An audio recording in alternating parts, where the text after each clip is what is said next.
शीर्ष स्तर का कार्यकर्ता मेहनत करता है। इतना मेहनत कभी मैंने नहीं देखा करते हुए। आप 50-50 मीटिंगें कर रहे हैं भाई, घूम रहे हैं रोज। लड़ाई आपकी किससे है, आरजेडी से या जनसुराज? एकदम ईमानदारी से बोल रहे हैं, हमारी किसी से लड़ाई नहीं है। अरे दूसरे नंबर पर कौन रहेगा? किसी से अब कौन रहेगा जाने, मतलब वोट के बाद मतलब ये डिसाइड होगा, लेकिन हमारी लड़ाई किसी से नहीं है। तो बांकीपुर का जो उपचुनाव है बहुत दिलचस्प हो गया है। पहली बार लड़ाई बीजेपी के साथ जनसुराज की आमने सामने की हो रही है। मेरे साथ बीजेपी के सीनियर नेता, धार्मिक न्यास बोर्ड के अध्यक्ष रणवीर नंदन जी हैं। आपको बड़ी जिम्मेवारी दी गई है कि संभालिए, कैसे संभालेंगे? बहुत लड़ाई कांटे की हो गई। नहीं, हम नहीं समझते हैं कि कांटे की लड़ाई है। अब कांटे की लड़ाई लोग कह रहे हैं, लेकिन चूँकि बांकीपुर में इतिहास है हमारे पार्टी का, आप देख लीजिए पुराना इतिहास हमारा है, और इस सीट को बड़े आसानी से हम लोग जीतते आए हैं। बहुत सी भ्रांतियाँ, विसंगतियाँ लोगों ने स्थापित की, लेकिन अभी जो सीन है उस सीन में भारतीय जनता पार्टी के जितने वोटर हैं वो पूर्ण गोलबंदी में हैं, और हमें नहीं लगता है कि हम इस सीट पर कोई खतरा महसूस करते हैं। इतना मेहनत क्यों रणवीर नंदन कर रहे हैं? 50-50 बैठकें कर रहे हैं, हमको भी पता है।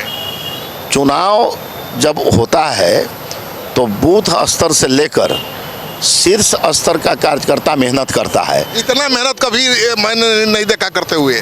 आप 50-50 मीटिंगें कर रहे हैं भाई, घूम रहे हैं रोज। चुनाव जो है वह मेहनत का ही काम है, और हम लोग मेहनत करके प्रत्येक घर में जाते हैं। भारतीय जनता पार्टी के कार्यकर्ताओं का संस्कार है, चुनाव आते हैं तो प्रत्येक घर में जाते हैं, अपनी उपस्थिति देते हैं। इसलिए ऐसी कोई विशेष बात नहीं, हमारा संस्कार है। आरजेडी से लड़ाई रहती थी तो इतना मेहनत नहीं करना पड़ता था, इतना पसीना नहीं बहाना पड़ता रणवीर नंदन जी को। इससे ज़्यादा है पसीना हम लोग बहाए हैं आरजेडी के लड़ाई में।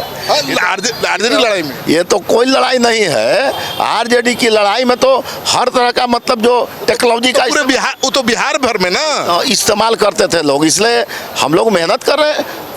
जब राजनीतिक कार्यकर्ता हम हैं तो हम लोग तो मेहनत करके मेहनत की रोटी खाते ना हैं। हम लोग थोड़े ऊपर से कोई रोटी खाते हैं, मेहनत कर रहे हैं। कार्यकर्ता सारे घर में जा रहे हैं, और अभी जो माहौल है ये माहौल है भारतीय जनता पार्टी को विजय दिलाने का। यहाँ प्रत्याशी की बात नहीं होती है, यहाँ पार्टी की बात होती है, और पार्टी की जहाँ बात है वहाँ थम्पिंग मेजॉरिटी से हम बांकीपुर को जीत रहे हैं। अभी जो आंदोलन हुआ है, छात्रों की पिटाई हो रही है, कहा जा रहा है कि उसका भी इम्पैक्ट होगा चुनाव पर।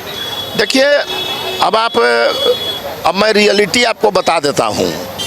अब पर्दे के पीछे रह के आप मतलब कि रिएक्शनरी और गलत बातें करेंगे तो उसका क्या रिजल्ट होगा? देखिए, बच्चे ये नादान हैं, इन्होंने अपना विरोध प्रदर्शित किया है, और लोकतंत्र में विरोध प्रदर्शित करने का सबको अधिकार है। वो लाठी चलाने का अधिकार भी है सरकार को।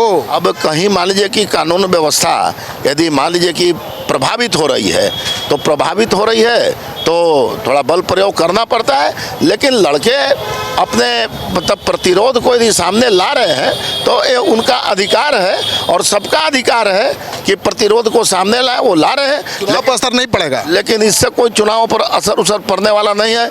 चुनाव तो वोटर न देंगे, बांकीपुर के वोटर देंगे, और बांकीपुर के वोटरों की मानसिकता बनी हुई है, यही आप भी इस बात को जानते हैं। आखिरी सवाल और उसका जवाब ईमानदारी से, लड़ाई आपकी किससे है, आरजेडी से या जनसुराज?